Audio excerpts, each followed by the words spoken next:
बड़ी खबर दिल्ली शराब नीति से जुड़ी हुई आज दो अहम सुनवाई हैं।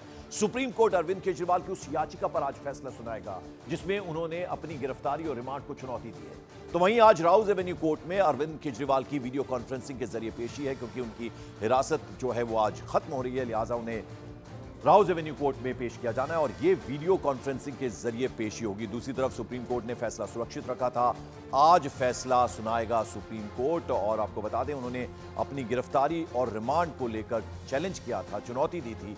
उसी मामले में आज सुप्रीम कोर्ट ने जो फैसला सुरक्षित रखा था उसको लेकर फैसला सुनाएगा। और दूसरी तरफ वीडियो कॉन्फ्रेंसिंग के जरिए राउज एवेन्यू कोर्ट में पेशी होनी है अरविंद केजरीवाल की। तो दिल्ली के सीएम अरविंद केजरीवाल की याचिका पर सुप्रीम कोर्ट आज फैसला सुनाएगा। अपनी याचिका में अरविंद केजरीवाल ने कथित शराब घोटाला मामले में एनफोर्समेंट डायरेक्टरेट की गिरफ्तारी और रिमांड को चैलेंज किया है, उसे चुनौती दी है।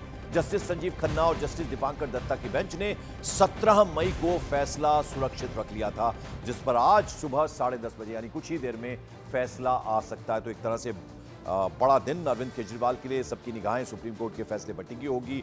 जिस तरह से उन्हें सजा सुनाई गई और उसको लेकर एक तरह से चैलेंज किया था, ईडी की गिरफ्तारी को लेकर और रिमांड को उन्होंने चैलेंज किया था, चुनौती दी थी। जस्टिस संजीव खन्ना और जस्टिस दीपांकर दत्ता की बेंच ने 17 मई को फैसला सुरक्षित रख लिया था और सुबह 10:30 बजे आज फैसला आ सकता है। आइए सीधे रुख करते हैं सुप्रीम कोर्ट का, जहां मेरे वरिष्ठ सहयोगी विक्रांत यादव हमारे साथ जुड़ रहे हैं। विक्रांत, आज आम आदमी पार्टी अरविंद केजरीवाल की निगाहें होंगी सुप्रीम कोर्ट पर। फैसला सुरक्षित रख लिया गया था और 10:30 बजे का वक्त तय है। क्या वही वक्त है जब फैसला सुनाएगा सुप्रीम कोर्ट?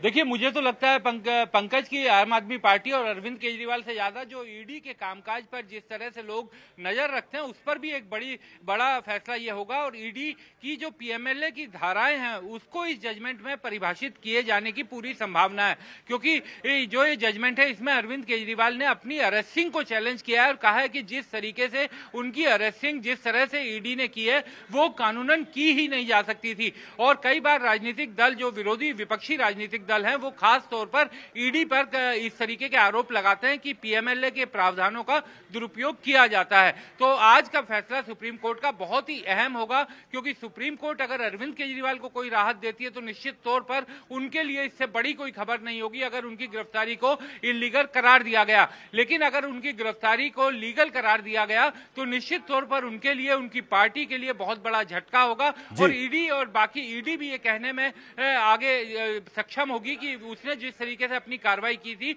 उस पर राजनीतिक आरोप प्रत्यारोप भले ही लगते हों, लेकिन अब कोर्ट ने भी उसे सही स्वीकार किया है। बिल्कुल, तो 10:05 का वक्त हो चुका है, 10:30 बजे का वक्त है जब सुप्रीम कोर्ट फैसला सुनाएगा। तो बड़ा दिन, आज सबकी निगाहें सुप्रीम कोर्ट के फैसले पर टिकी हुई है। विक्रांत यादव हमें उस बारे में लगातार अपडेट देते रहेंगे। इस बीच दिल्ली शराब नीति से जुड़े सीबीआई और ईडी के मामले में दिल्ली के मुख्यमंत्री अरविंद केजरीवाल की न्यायिक हिरासत खत्म होने के बाद आज उन्हें फिर से वीडियो कॉन्फ्रेंसिंग के जरिए कोर्ट में पेश किया जाएगा। पिछली सुनवाई में कोर्ट ने एनफोर्समेंट डायरेक्टरेट की चार्जशीट पर संज्ञान लेने के बाद आम आदमी पार्टी, केजरीवाल और सभी आरोपियों को बतौर आरोपी पेश करने के लिए प्रोडक्शन वारंट जारी किया था।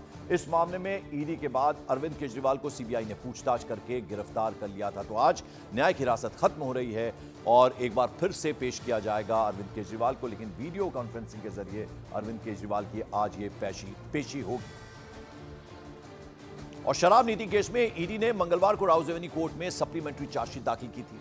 208 पेज की इस चार्जशीट में दिल्ली के मुख्यमंत्री अरविंद केजरीवाल को मामले का किंगपिन और साजिशकर्ता बताया था। चार्जशीट में कुल 38 आरोपी बनाए गए, जिनमें सीएम अरविंद केजरीवाल को आरोपी नंबर 37 और आम आदमी पार्टी को आरोपी नंबर 38 बनाया।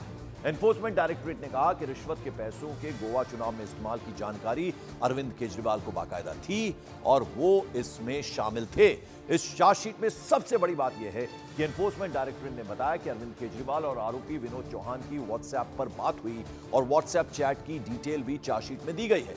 आरोप है कि के कविता के पीए ने विनोद के जरिए लगभग 25 करोड़ रुपए गोवा चुनाव के जरिए आम आदमी पार्टी को पहुंचाए थे। तो ये सीधे आरोप है। रिश्वत के पैसों का गोवा के जो विधानसभा चुनाव हुए थे उसमें बाकायदा इस्तेमाल किया गया था। एनफोर्समेंट डायरेक्टरेट की तरफ से 208 पन्नों की चार्जशीट दाखिल की गई और सीएम अरविंद केजरीवाल को इस पूरे के पूरे मामले का किंगपिन बताया गया।